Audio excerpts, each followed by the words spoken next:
Dicen que los demonios disfrutamos del sufrimiento humano. Qué idea tan simplista. La mayoría de las almas que llegan hasta aquí no fueron empujadas por nosotros. Llegaron caminando, convencidas de que nada podría ocurrirles. Esta noche abriré un manuscrito peculiar. Pertenece a un hombre que vivía buscando lo imposible para demostrar que era mentira. Su nombre era Raúl, y eligió mirar a los ojos de aquello que ningún mortal debía contemplar. En el Estado de México existe un pequeño pueblo llamado Cocotitlán. De día parece un lugar tranquilo. Las calles son silenciosas. Las montañas rodean el pueblo y, al caer la tarde, una espesa niebla comienza a descender sobre el bosque cercano. Pero hay una advertencia que los habitantes repiten desde hace generaciones. Nunca entres al bosque después del anochecer. Y si por alguna razón escuchas pasos detrás de ti, no voltees. Pero sobre todo, si ves al perro negro, no mires sus ojos. Nadie sabe cuándo comenzó la leyenda. Los ancianos aseguran que el animal apareció mucho antes de que existieran carreteras o electricidad. Algunos dicen que es un demonio, otros que es el guardián de un antiguo pacto. Pero todos coinciden en algo. Quien sostiene su mirada descubre exactamente cómo morirá. Y esa muerte ocurre antes de 7 días, sin excepción. Raúl era un youtuber dedicado a investigar fenómenos paranormales. Tenía cientos de miles de seguidores. Su lema era sencillo: todo tiene una explicación. Cuando leyó cientos de comentarios hablando del perro negro de Cocotitlán, decidió viajar al pueblo para demostrar que todo era una superstición. Llegó un viernes por la tarde. Desde el primer momento sintió algo extraño. Las calles estaban vacías. Los pocos habitantes que encontró evitaban hablar del bosque. En una pequeña tienda preguntó directamente: ¿es cierto lo del perro? La mujer que atendía dejó de acomodar unos productos. Lo miró fijamente. Después señaló un crucifijo colgado sobre la puerta. Muchacho, hay cosas que no necesitan que creas en ellas para existir. Raúl sonrió frente a su cámara. Ya empezamos con el teatro. Aquella misma noche preparó su equipo: 2 cámaras, una linterna, un micrófono y una mochila con baterías suficientes para grabar hasta el amanecer. A las 10 en punto cruzó la entrada del bosque. Los primeros 20 minutos no ocurrió absolutamente nada. Raúl incluso comenzó a bromear con sus espectadores. Creo que el perro pidió vacaciones. Pero entonces, todo el bosque quedó en silencio. Ni grillos, ni viento, ni hojas moviéndose. Solo el sonido de sus propios pasos. La linterna comenzó a parpadear. En ese momento, escuchó un gruñido. Muy cerca. Giró lentamente la cámara. Entre los árboles había una silueta inmóvil. Era un perro. Aunque llamarlo perro parecía incorrecto. Era demasiado grande. Su pelaje era tan negro que parecía absorber la luz de la linterna. Y sus ojos no eran blancos, no eran rojos, no tenían pupilas. Eran completamente negros, como 2 pozos sin fondo. El animal no mostró los dientes, no ladró, solo observó. Raúl, sintiendo un impulso extraño, era como si aquellos ojos lo obligaran a acercarse. Intentó mirar hacia otro lado. No pudo. Sus ojos quedaron atrapados en los del animal. Entonces, el bosque desapareció. Se vio a sí mismo manejando en la carretera de noche. Llovía intensamente. Escuchó un motor acelerando. Giró la cabeza. Un enorme camión perdió el control. Lo embistió con una fuerza brutal. Pero la visión no terminó ahí. Observó cómo su cuerpo era arrastrado varios metros sobre el asfalto. Sus huesos se rompían uno tras otro. Escuchó el sonido de su mandíbula al partirse. Vio como una llanta pasaba lentamente sobre su cabeza. Sintió el peso, el crujido, la oscuridad. Y, justo antes de morir, el perro negro apareció sentado al otro lado de la carretera, mirándolo, esperando. Raúl despertó de golpe. Seguía en el bosque, pero el perro había desaparecido. Respiraba con dificultad. Las cámaras seguían grabando.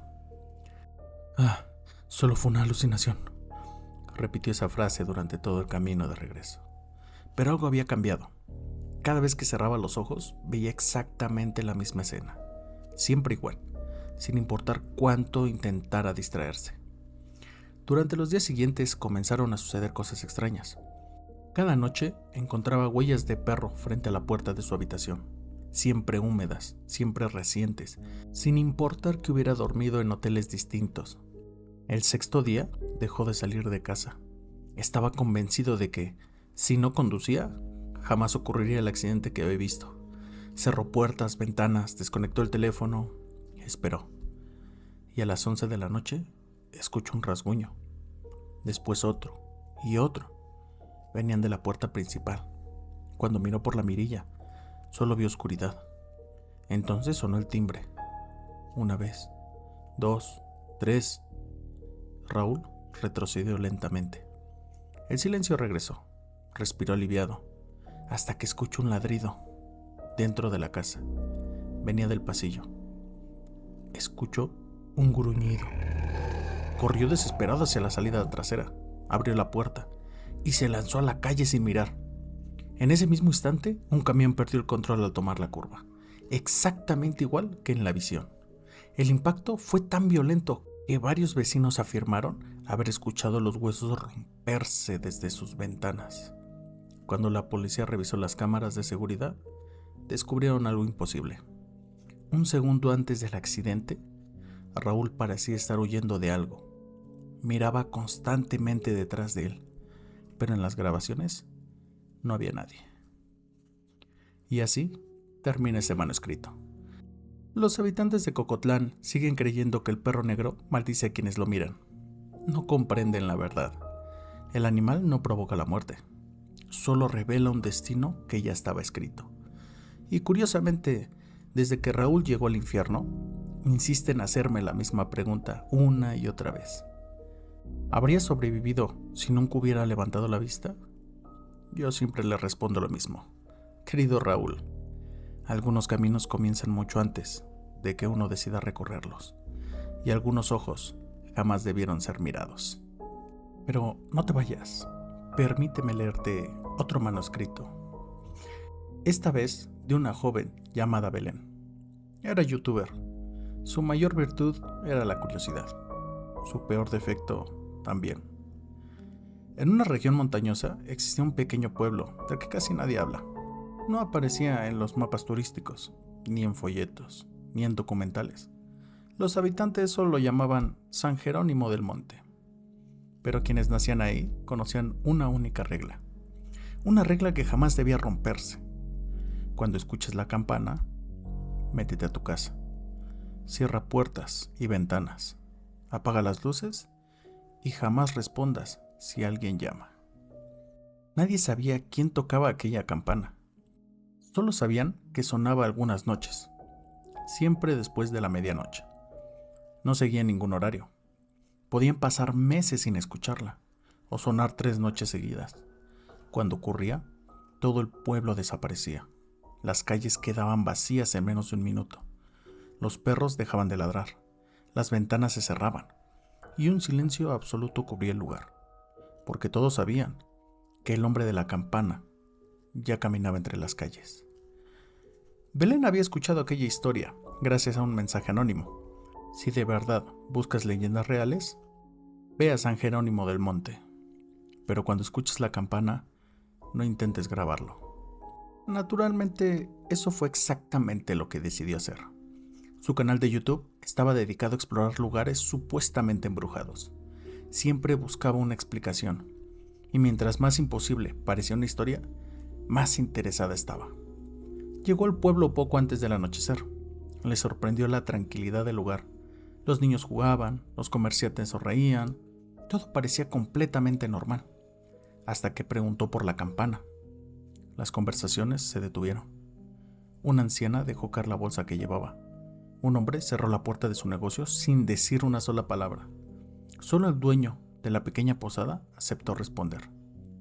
Si esta noche escuchas una campana, no salgas, no importa quién llore, no importa quién grite tu nombre, ni siquiera abras una cortina.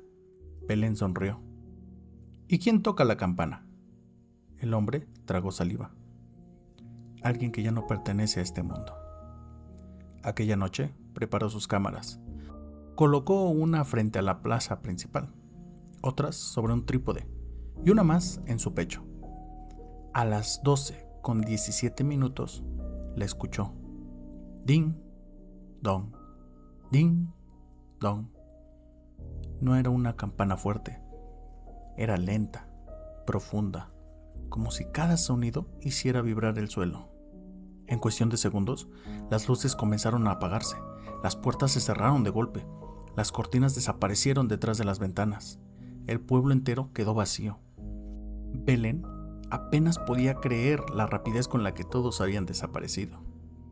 Esto tiene que ser una actuación, susurró hacia la cámara. Entonces sonó otra vez. Ding, dong. Esta vez el sonido parecía mucho más cerca. Belén enfocó la calle principal. Seguía vacía, pero algo llamó su atención. Al final del camino había una figura muy alta. Vestía un largo abrigo negro que arrastraba por el suelo. Su rostro permanecía oculto bajo un sombrero antiguo. En la mano derecha sostenía una enorme campana de bronce. No caminaba deprisa, avanzaba lentamente, y con cada paso la hacía sonar. Ding, dong. Belén sintió un escalofrío. Sin darse cuenta, dio un paso hacia atrás. La figura levantó lentamente la cabeza. Bajó el sombrero. No había rostro, solo oscuridad. Una oscuridad tan profunda que parecía absorber la luz de los faroles. Y desde aquel vacío, una voz grave pronunció su nombre. Belén. Ella dio un salto. Nunca había dicho su nombre durante la grabación. ¿Cómo podía conocerlo? La voz volvió a escucharse, más cerca. Belén, ven. El miedo le hacía que corriera. La oscuridad, que se acercara. Eligió la peor opción. Se quedó inmóvil. La figura levantó la campana. La hizo sonar una sola vez. ¡Dong! Todo desapareció. El pueblo, las casas, la calle, incluso la noche. Belén se encontró caminando por un lugar cubierto de cenizas. Un cielo rojo iluminaba montañas de piedra negra. A lo lejos, miles de personas caminaban formando una fila interminable. Todas llevaban cadenas en los tobillos. Nadie hablaba, nadie lloraba, solo avanzaban. Al final de la fila se abría un gigantesco portón de hierro. Detrás solo había oscuridad. El hombre de la campana caminaba delante de ellas. Cada vez que hacía sonar el bronce, varias almas desaparecían entre las sombras del portón. Belén quiso correr, pero descubrió que también llevaba cadenas. Miró sus manos. Estaban cubiertas de quemaduras. Levantó la vista. Ella también formaba parte de la fila, y cada campanada le acercaba un poco más al portón.